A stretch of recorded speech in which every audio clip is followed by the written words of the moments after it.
আসসালামু আলাইকুম। সর্বশেষ আন্তর্জাতিক আপডেট সংবাদে আপনাদের স্বাগতম। শুরুতে জানিয়ে দিব সংবাদ শিরোনাম, পরে থাকছে বিস্তারিত। ইউক্রেনে রাশিয়ার নজিরবিহীন ড্রোন হামলায় আক্রান্ত কিয়েভ ও ওডেসা। আরও জানিয়ে দিব লস অ্যাঞ্জেলসের ডাউনটাউনে কারফিউ জারি। আরও থাকছে ত্রাণের নামে মরণ ফাঁদ, ইসরায়েলি হামলায় নিহত আরও ৭০ ফিলিস্তিনি। আরও থাকছে ফিলিস্তিন বিরোধী সহিংসতা উস্কে দেওয়ার অভিযোগে ২ ইসরায়েলি মন্ত্রীর বিরুদ্ধে নিষেধাজ্ঞা। এবং সর্বশেষ জানিয়ে দিব অসুস্থ ও আহত যুদ্ধবন্দীদের বিনিময় করল রাশিয়া ও ইউক্রেন। এতক্ষণ শুনছিলেন সংবাদ শিরোনাম, এবার বিস্তারিত। তবে তার আগে আপনি যদি আমাদের চ্যানেলে নতুন দর্শক হয়ে থাকেন তাহলে ভিডিওটিতে একটি লাইক দিন এবং চ্যানেলটি সাবস্ক্রাইব করতে ভুলবেন না। আর আপনি আমাদের ভিডিওটি কোন জেলা থেকে দেখছেন বা বিশ্বের কোন জায়গা থেকে দেখছেন সেটিও অবশ্যই নিচে কমেন্ট করে জানিয়ে দিন। আপনার মতামত আমাদের কাছে গুরুত্বপূর্ণ। ইউক্রেনে রাশিয়ার নজিরবিহীন ড্রোন হামলায় আক্রান্ত কিয়েভ ওডেসা। ইউক্রেন জুড়ে ৯ জন রাতভর ভয়াবহ ড্রোন ও ক্ষেপণাস্ত্র হামলা চালিয়েছে রাশিয়া। ইউক্রেনের রাজধানী কিয়েভ ও দক্ষিণাঞ্চলীয় বন্দরনগরী ওডেসা এই হামলায় সবচেয়ে বেশি ক্ষতিগ্রস্ত হয়েছে। ইউক্রেনের প্রেসিডেন্ট ভ্লাদিমির জেলেনস্কি এই হামলাকে কিয়েভে চালানো অন্যতম বৃহৎ হামলা বলে বর্ণনা করেছেন। রাশিয়ার ড্রোন কিভাবে ৭টি জেলা ও ওডেসার একটি মৃত সনদ হাসপাতালকে সরাসরি লক্ষ্যবস্তুতে পরিণত করেছে ১০ জুন সিএনএন জানিয়েছে। রাশিয়া এক রাতেই ইউক্রেনের দিকে ৩১৫টি ড্রোন ক্ষেপণাস্ত্র নিক্ষেপ করে। মধ্যরাতের পরপরই কিয়েভ সাইরেন বেজে ওঠে। এ সময় নাগরিকদের বাংকার, বাথরুম বা করিডোরে আশ্রয় নিতে দেখা যায়। শহরের কেন্দ্রস্থলে টানা ৩ ঘন্টা ড্রোনের শব্দ ও প্রতিরক্ষা ব্যবস্থার গোলাগুলির আওয়াজ শোনা যায়। এতে বিপুল সংখ্যক ড্রোন হামলা এর আগে কিয়েভে দেখা যায়নি। কিয়েভ শহরের সামরিক প্রশাসনের প্রধান তিমুর তাকাশকের জানায়, হামলায় উচ্চদালান, বাড়িঘর, গাড়ি ও গুদামে আগুন ধরে যায়। তিনি এটিকে তাদের সবার জন্য এক বিভীষিকাময় রাত হিসেবে বর্ণনা করেন। সর্বশেষ এই হামলায় এখন পর্যন্ত ১ জন নিহত এবং ৪ জন আহত হওয়ার খবর পাওয়া গেছে। প্রেসিডেন্ট জেলেনস্কি এক্সে লিখেছেন, আজ কিয়েভে অন্যতম বড় আঘাত হানা হয়েছে। রাশিয়ার ক্ষেপণাস্ত্র ও শাহেদ ড্রোনের হামলা শান্তি প্রতিষ্ঠার বিশ্বের চেষ্টাগুলোকে ব্যর্থ করে দিয়েছে। লস অ্যাঞ্জেলসের ডাউনটাউনে কারফিউ জারি। ক্যালিফোর্নিয়ার অভিবাসী বিরোধী অভিযানের প্রতিবাদে শহরে ডাউনটাউনে চলমান বিক্ষোভ প্রেক্ষিতে লস অ্যাঞ্জেলসে কারফিউ জারি করা হয়েছে। লস অ্যাঞ্জেলসের মেয়র কারেন ব্যাস শহরের নির্দিষ্ট এলাকায় রাত্রিকালীন কারফিউ জারি করেছেন। মেয়র ব্যাস বলেন, কারফিউ রাত ৮টা থেকে সকাল ৬টা পর্যন্ত বলবৎ থাকবে এবং এটি প্রায় ১ বর্গ মাইল জুড়ে ডাউনটাউন এলাকা কভার করবে। কারফিউ কয়েকদিন স্থায়ী হতে পারে বলেও জানান তিনি। লস অ্যাঞ্জেলসের পুলিশের প্রধান জিম ম্যাকডোনাল্ড বলেন, টানা কয়েকদিন ধরে শহরের বিভিন্ন এলাকায় উত্তেজনা বেড়ে যাওয়ায় জীবন ও সম্পদ সুরক্ষা এর কারফিউ অত্যন্ত প্রয়োজনীয় ব্যবস্থা। শনিবার থেকে শহরে অবৈধ ও বিপজ্জনক আচরণ উদ্বেগজনকভাবে বেড়েছে। এদিকে মার্কিন প্রেসিডেন্ট ডোনাল্ড ট্রাম্প ক্যালিফোর্নিয়ায় বিক্ষোভকারীদের পেশাদার, উস্কানিদাতা ও জন্তুর সঙ্গে তুলনা করেছে।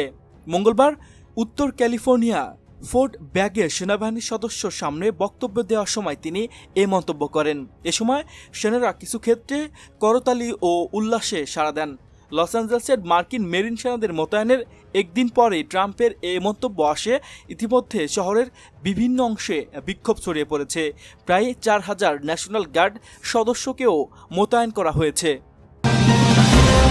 ত্রাণের নামে মরণ ফাঁদ, ইসরায়েলি হামলায় নিহত আরও ৭০ ফিলিস্তিনি।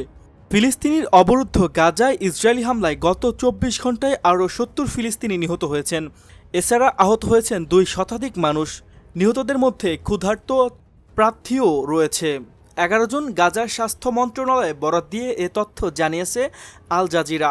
প্রতিবেদনে বলা আছে, অবরুদ্ধ গাজা উপত্যকায় বিভিন্ন এলাকায় মঙ্গলবার ভোর থেকে ইসরায়েলি বাহিনীর লাগাতার হামলায় ৭০ জনেরও বেশি ফিলিস্তিনি নিহত হয়েছেন। নিহতদের মধ্যে ক্ষুধার্ত ত্রাণ প্রার্থীদেরও রয়েছে। জাতিসংঘের মতে এখন দুর্ভিক্ষে পড়ার আশঙ্কা রয়েছে গাজায়। এদিকে মঙ্গলবার আবারও গাজার কেন্দ্রীয় অংশে ইসরায়েলি নিয়ন্ত্রিত নেত শারিম করিডরের কাছে সামান্য খাবার সংগ্রহে আসা মানুষের উপর গুলি চালায় দখলদার সেনারা। গাজা সরকারের তথ্য অফিস জানায় এতে অন্তত ২০ জন নিহত হয়েছেন, যাদের মধ্যে ১২ বছরের এক শিশুও রয়েছে। শিশুটির নাম মোহাম্মদ খলিল আল আথামেন বলে নিশ্চিত করা হয়েছে। আহত হয়েছেন ২০০ জনেরও বেশি মানুষ। এই ত্রাণ বিতরণ কেন্দ্রগুলো পরিচালিত করছে গাজা হিউম্যানিটেরিয়ান ফাউন্ডেশন নামে একটি বিতর্কিত সংস্থার, যার কার্যক্রম ইসরায়েল ও যুক্তরাষ্ট্রের সমর্থনে চলছে এবং এটি ইসরায়েলি সেনাবাহিনী নিয়ন্ত্রিত এলাকায় কাজ করছে। ফিলিস্তিন কর্তৃপক্ষ এবং স্থানীয় জনগণ এই বিতরণ কেন্দ্রগুলোকে মানব কসাইখানা বলে অভিহিত করেছেন, কারণ ২৭ মে থেকে সংস্থাটি ত্রাণ কার্যক্রম শুরুর পর থেকে ১৫০ জনেরও বেশি মানুষ সেখানে প্রাণ হারিয়েছে, আর নিহত হয়েছেন প্রায় ১৫০০ জন। ফিলিস্তিন বিরোধী সহিংসতা উস্কে দেওয়ার অভিযোগে ২ ইসরায়েলি মন্ত্রীর বিরুদ্ধে নিষেধাজ্ঞা। ফিলিস্তিনিদের বিরুদ্ধে সহিংসতা উস্কে দেওয়ার অভিযোগে যুক্তরাজ্য ও আরও ৪টি দেশ মঙ্গলবার ইসরায়েলের ২ কঠোর ডানপন্থী মন্ত্রী ইতামার বেন গাভির ও বেজালেল স্টোচিসের বিরুদ্ধে নিষেধাজ্ঞা জারি করেছে। ১১ জুন এক প্রতিবেদনে এ তথ্য জানিয়েছে এনডিটিভি। কানাডা, অস্ট্রেলিয়া, নিউজিল্যান্ড ও নরওয়ে এই ৪ দেশে যুক্তরাজ্যের সঙ্গে একযোগে এই ২ মন্ত্রী সম্পদ জব্দ এবং ভ্রমণ নিষেধাজ্ঞা জারি করেছে। বেন গাভির ইসরায়েলের জাতীয় নিরাপত্তা মন্ত্রী এবং স্টোচিস অর্থমন্ত্রী এবং ২ জনই অধিকৃত পশ্চিম তীরের বসতি নির্মাতা। এ পদক্ষেপের বিরোধিতা করে মার্কিন পররাষ্ট্রমন্ত্রী মার্কিও রুবি এক্স লিখেছেন, যুক্তরাষ্ট্রে এ নিয়ে নিষেধাজ্ঞা প্রত্যাহার করেছে এবং এটি গাজা যুদ্ধবিরতির প্রচেষ্টাকে সহায়তা করবে না। তিনি বলেন, আমরা কোনোরকম তুলনার ভিত্তিতে প্রত্যাখ্যান করি। হামাস একটি সন্ত্রাসী সংগঠন। আমাদের মিত্রদের স্মরণ করিয়ে দিতে চাই, আসলে শত্রুকে তা ভুলে যাওয়া চলবে না। তিনি নিষেধাজ্ঞা প্রত্যাহারের দাবি জানান। ব্রিটিশ পররাষ্ট্রমন্ত্রী ডেভিড ল্যামি এবং বাকি ৪ দেশের পররাষ্ট্রমন্ত্রীরা এক যৌথ বিবৃতিতে বলেন, বেন গাভির ও স্টোচিস চরমপন্থী সহিংসতাকে উস্কে দিয়েছে এবং ফিলিস্তিনিদের মানবাধিকার লঙ্ঘনে সহায়তা করছে। এ ধরনের আচরণ গ্রহণযোগ্য নয়। অসুস্থ ও আহত বন্দীদের বিনিময় করল রাশিয়া ও ইউক্রেন। তুরস্কে অনুষ্ঠিত শান্তি আলোচনার পর রাশিয়া ও ইউক্রেনে মঙ্গলবার এক যৌথ বিবৃতিতে জানিয়েছে তারা অসুস্থ ও গুরুতর আহত বন্দীদের একটি বিনিময় সম্পন্ন করেছে। কতজন বন্দী এই বিনিময়ে অংশ নিয়েছে তা নির্দিষ্ট করে জানানো হয়নি। ১১ জন এক প্রতিবেদনে খবর দিয়েছে বার্তা সংস্থা রয়টার্স। এর আগের দিন ২৫ বছরের নিচে বন্দীদের প্রথম ধাপে বন্দি বিনিময় সম্পন্ন হয়। ইউক্রেনের প্রেসিডেন্ট ভ্লাদিমির জেলেনস্কি টেলিগ্রামে এক বিবৃতিতে বলেন, আজ আমাদের গুরুতর আহত ও অসুস্থ সেনাদের রাশিয়ার বাসিন্দা থেকে ফেরতে আনার ধাপ শুরু হলো। তাদের প্রত্যেকেরই অবিলম্বে চিকিৎসার প্রয়োজন। এটি একটি গুরুত্বপূর্ণ মানবিক পদক্ষেপ। তিনি জানান, এ ধরনের বিনিময় প্রক্রিয়া আরও চলবে। তিনি আরও বলেন, আমরা আমাদের সব বন্দীকে খুঁজে বের করে ফিরিয়ে আনার জন্য সর্বোচ্চ চেষ্টা চালিয়ে যাচ্ছি।